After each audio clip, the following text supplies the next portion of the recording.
السلام علیکم۔ سب سے پہلے میں ذاتی طور پر مبارکباد دینا چاہوں گا مانسہرہ سے تعلق رکھنے والے فخر پاکستان حافظ قاری محمد ابو بکر کو، جس نے ایران میں عالمی مقابلہ حسن قرات میں پہلی پوزیشن حاصل کر کے ہمارے ملک کا نام روشن کیا ہے۔ یہ جیت فرقہ پرست مولویوں کے منہ پر جوتا بھی ہے کہ ملک ایران جہاں حکومت اور اکثریت اہل تشیع کی ہے، مگر وہاں جیتا کون؟ اہل سنت مکتبہ فکر سے تعلق رکھنے والا بچہ محمد ابو بکر۔ یہ تصویر دیکھیے، ایک شیعہ عالم اس کا ماتھا چوم رہے، دوسرے ابو بکر کو انعام دے رہے ہیں۔ تمام فکری اور علمی اختلافات کے باوجود یقین جانیے کہ ہم سب مسلمان ایسے ہی رہ سکتے ہیں، اتنی ہی محبت سے ایک دوسرے کے ساتھ پیش آ سکتے ہیں، ایک دوسرے کے ساتھ خوشیاں سیلیبریٹ کر سکتے ہیں، اور اکثریت کرتی بھی ہے۔ اگر ہم خدا کے معاملات خدا پر چھوڑ دیں، عقیدے سے متعلق سوالات قبر کے لیے چھوڑ دیں، اور ایک دوسرے سے انسانوں والے سوالات کریں کہ تم کیسے ہو، تم نے کھانا کھایا، ٹھیک ہو، تمہاری طبیعت خراب لگ رہی ہے، کوئی دوا کھا لو، وغیرہ وغیرہ، میرٹ پر دیکھیں، ایک دوسرے کے نظریے سے احترام کے ساتھ اختلاف کریں، تو ہم بالکل ایسے ہی ایک دوسرے کی خوشیوں میں خوش ہو سکتے ہیں، شریک ہو سکتے ہیں۔ لیکن یہ خوشی بھی پاکستان میں کچھ بے غیرتوں کو راست نہیں آ رہی، کیونکہ اب یہاں پر یہ بحث شروع ہو چکی ہے کہ ابو بکر کے نام سے اتنا بغض ہے کہ ایرانی میزبان نے بچے کا نام محمد ابو بکر کے بجائے صرف محمد لیا۔ تو دیکھیں کتنے گھٹیا لوگ ہیں، اور ایسے لوگ، یہ وہ لوگ ہیں جن کا دماغ کسی حادثے کی وجہ سے تشریف میں چلا گیا۔ اگر بغض ہوتا بھائی تو محمد ابو بکر نامی اس بچے کو مقابلے کا حصہ ہی نہیں بنایا جاتا۔ اگر نفرت ہوتی تو اس کو چلو بلا لیا تھا، حصہ بنا بھی دیا تھا، تو اس مقابلے میں آسانی سے ہروا دیا جاتا۔ اگر دل میں کینہ ہی ہوتا تو جیتنے کے بعد کم از کم اس کا ماتھا نہ چوما جاتا، اظہار محبت تو نہ کیا جاتا، بس انعام دے کے اور رخصت کر دیا جاتا۔ لعنت ہے ایسے 2 نمبر مولویوں پر جو اپنے ملک کی بڑی کامیابی اور امت مسلمہ جو کہ کبھی بھی اکٹھا ہو نہیں سکی، اس کے لیے ایک بہترین پیغام کو ملیہ میٹ کرنے پر تلے ہوئے ہیں۔ یہ تو تھا فخر پاکستان۔ اب ذرا آ جائیں ملک پاکستان پر، تو پہلی خبر میں آپ کو مولوی کی ہی سناؤں گا۔ ہوا یوں کہ علاقے کا نام تو مجھے معلوم نہیں، کسی علاقے کے ایک مولوی جس کا نام قاری ابو بکر تھا، وہ اپنے ایک چھوٹے سے طالب علم کو، جو خوبصورت بچہ تھا، اسے مدرسے سے دور ایک ویران جگہ پر بنے مکان میں لے گیا اور وہاں اپنا جسم دبوا رہا تھا۔ پورا واقعہ کیا تھا، میری نہیں، ایک مولوی ہی کی زبانی سن لیجئے۔ بسم اللہ الرحمن الرحیم۔ قاری ابو بکر معاویہ کیس پہ اب تک میں خاموش تھا، بہت ساری جگہ سے مجھے چیزیں آئی، میں نے انفارمیشن گیدر کی، لوگوں سے پوچھا، سوالات کیے، اور ڈائریکٹ لوگوں سے میرا رابطہ بھی ہوا، میں نے میسیجز بھی سنے، میسیجز کیے بھی۔ جس نتیجے پہ میں پہنچا ہوں، قاری ابو بکر ایک مدرس ہے، جو بھی معاملہ ہے دفاع صحابہ کے حوالے سے کام کرتا ہے، اچھا کام کرتا ہے، بہت پکا سچا مسلمان ہے، وہ ساری چیزیں ایک طرف۔ لیکن جو میرا سوال ہے بہت سادہ سا ہے، میں نے ہر فورم پہ، ہر بندے سے، ہر شخص سے یہ کیا کہ مجھے یہ بتائیں کہ قاری ابو بکر اس بچے کو جہاں لے کر گیا، کیا وہ اس کی مسجد تھی، کیا وہ اس کا مدرسہ تھا، کیا وہ اس کی درسگاہ تھی؟ بولا نہیں، وہ مائی سکینہ کے گھر میں، ویران گھر میں بچے کو لے کر گیا اور وہاں اس سے اپنے چرن دبوا رہا تھا، 12 سال کا بچہ، اور یہ خود وہ لوگ بتا رہے ہیں کہ وہ بچہ بے انتہا خوبصورت ہے۔ اب ایک خوبصورت بچے کو اکیلے میں لے جا کر وہاں اس سے اپنے چرن دبوا رہا ہے۔ بھائی تو مالشیا لے جا، تو مساج سینٹر چلا جا، آپ جو بھی کریں۔ میں روز اول سے مجھے گالیاں پڑی، اب بھی پڑیں گی، پرواہ نہیں ہے۔ یہ جتنے لوگ چبا چبا کے بول رہے اور دفاع کر رہے ہیں، یہ علماء کا دفاع نہیں ہے۔ کوئی مولوی غلط کام کرے، وہ مولوی عزیز ہو، مجھے یہ بتاؤ کہ مولوی عزیز کا آپ سب نے دفاع کیا، اس عزیز الرحمان کی ویڈیو تھی، اس کا ڈی این اے آج تک ملا؟ اس عزیز الرحمان نے مدرسوں کو بدنام کیا، بخاری ہاتھ میں پکڑ کے بچے کے ساتھ لواطت کر رہا تھا، منہ کالا کر رہا تھا، وہ آج ضمانت پہ رہا ہے، ایک اور مدرسہ بنا کر بیٹھ گیا۔ یہ میں مدارس کے خلاف نہیں بول رہا، میں ان کنجروں بے غیرتوں کے خلاف بول رہا ہوں جو مدارس کی آڑ میں بچوں کے ساتھ لونڈے بازی کرتے ہیں، ان کی عزت و عصمتوں سے کھیلتے ہیں۔ یہ جتنے چبا چبا کے باتیں کرتے ہیں، آپ اپنے بیٹے یا بیٹی کو بھیجو نا قاری ابو بکر کے ساتھ اکیلے میں، کہ وہ آپ کا بیٹا اور بیٹی 8 سال کا، 6 سال کا، 10 سال کا جا کے قاری ابو بکر کے چرن دبائے۔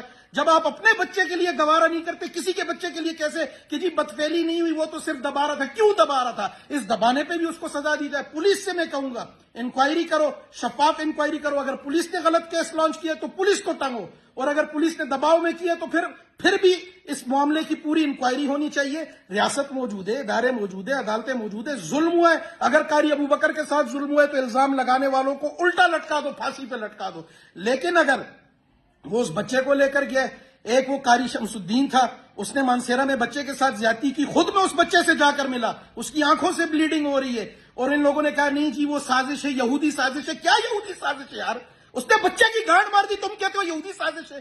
کیوں یہودی سازش ہے؟ تمہارے بچے کے ساتھ ہو, میرے بچے کے ساتھ ہو تو وہ ظلم ہے. کسی کے بچے کے, غریب کے بچے کے ساتھ ہو تو یہودی سازش ہے. اسی طریقے سے وہ ڈاکٹر خادم حسین ڈلو ہے, اس کی ویڈیوز پڑی ہیں, سب چیزیں, لیکن نہیں بولو کیوں جماعت بدنام ہوگی. ہر بندے نے اپنا منجن بنایا ہوا ہے. وہ کراچی کے ایک شتر مرغ ہے, وہ کہتا ہے مجھے شیعہ ہونے کی وجہ سے ٹارگٹ کر رہے. او بھائی, جو غلط کام کرتا ہے, خدا را مسلکی آڑ میں, مذہبی آڑ میں, اس لبادے میں نہ چھپو. غلط کام غلط ہے, ٹھیک کام ٹھیک ہے. جو غلط کرتا ہے غلط ہے, اس کو خود بھی غلط کہیں. جو ٹھیک کرتا ہے ٹھیک ہے, خواہ کوئی بھی اس کو ٹھیک کہے. جزاک اللہ خیرن فی الدارین.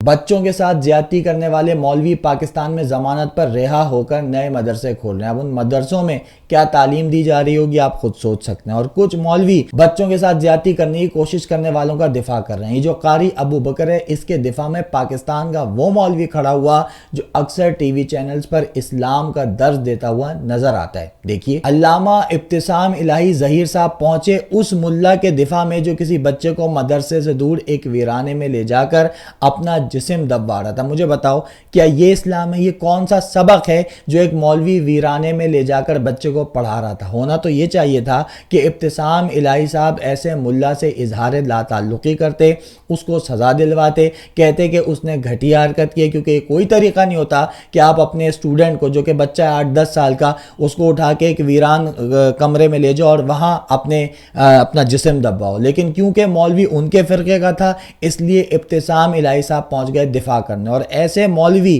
جوڑتے ہیں خود کو اللہ, اس کے رسول, اہل بیت اور صحابہ کرام سے. یقین کریں کہ یہ حرکت کسی کافر معاشرے میں کی ہوتی کسی شخص نے, تو وہ ہیریسمنٹ کے کیس میں جیل میں بیٹھا سڑ رہا ہوتا. مگر پاکستان ان مولویوں کے باپ کی جاگیر ہے, ان کا بنایا ہوا اسلام نافذ ہے یہاں, اس لیے یہ انجوائے کر رہے ہیں. اور یہی وہ ملا ہیں جو ممبر سے ہزیان بکتے ہیں, فرقہ واریت پھیلاتے ہیں, کفر کے فتوے دیتے ہیں. یہی وہ مولوی ہیں جو کسی مولوی کی حرام کاری پر یہ کہہ کر پردہ ڈالتے ہیں کہ جی 12 سال کی بچی کا اگر ریپ ہو گیا تو اس کا قصوروار یا تو میڈیا ہے یا وہ خود بچی ہے کہ اس نے کپڑے بہت چھوٹے پہنے ہوئے تھے اور شیطان مولوی پر چڑھ گیا. بھائی, شیطان کو تو مولوی سے دور بھاگنا چاہیے نا. حافظ قرآن وہ ہے, اسلام کا درس وہ دیتا ہے, با اخلاق وہ ہے, با کردار وہ ہے, اس کے باوضو وہ ہے, اس کے باوجود شیطان چڑھتا ہے تو مولوی پر ہی چڑھتا ہے. اور چڑھتا کس جگہ ہے؟ مدرسے میں, مسجد میں. وہ جو عبد الرحمان ہے مولوی, جس کی بچے کے ساتھ زیادتی کرتے ہوئے ویڈیو وائرل ہوئی, وہ ہاتھ میں بخاری پکڑا ہوا تھا.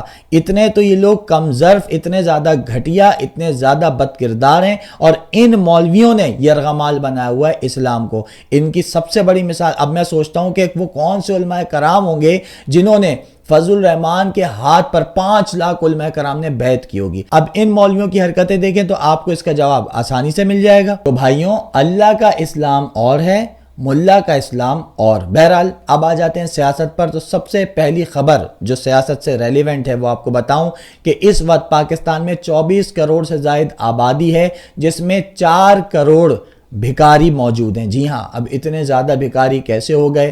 بھیک مانگنے والوں کی تعداد میں اتنا اضافہ کیسے ہوا؟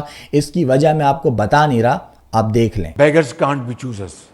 تو شہباز شریف صاحب کے وزیر اعظم بننے کے اثرات پاکستان پر جو پڑے ہیں وہ صرف یہی ہیں کہ ہمارے ملک میں 4 کروڑ افراد, بلکہ اس سے بھی زیادہ بھکاری بن چکے ہیں, جن میں سے 12% مرد, 55% خواتین, 27% بچے اور باقی جو ہیں وہ 6% سفید پوش مجبور افراد شامل ہیں. اب میں آپ کو مزید کچھ دلچسپ فیکٹس بتا دوں کہ روزانہ بھیک کی مد میں یہ بھکاری 32 ارب روپے لوگوں کی جیبوں سے نکال لیتے ہیں. سالانہ یہ رقم 117 کھرب روپے بنتی ہے. ڈالر میں اگر اس کو کنورٹ کر دیا جائے تو یہ رقم 42 ارب ڈالر بنتی ہے. بغیر کسی منافع بخش کام کے بھکاریوں پر ترس کھا کر ان کی مدد کرنے سے ہماری جیب سے سالانہ 42 ارب ڈالر نکل جاتے ہیں. اس خیرات کا نتیجہ ہمیں سالانہ 21% مہنگائی کی صورت میں بھگتنا پڑتا ہے.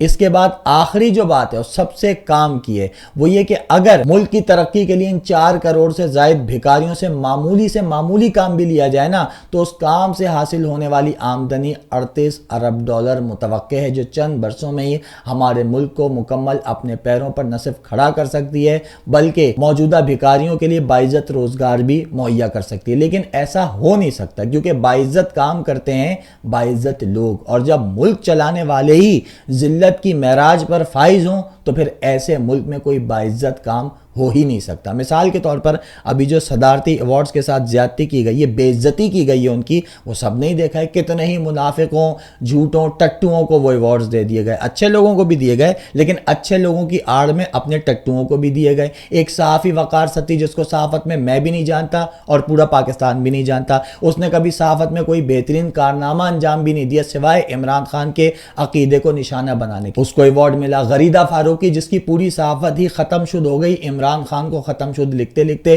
اس کو نہیں معلوم کون سے خفیہ کارناموں پر ایوارڈ ملا۔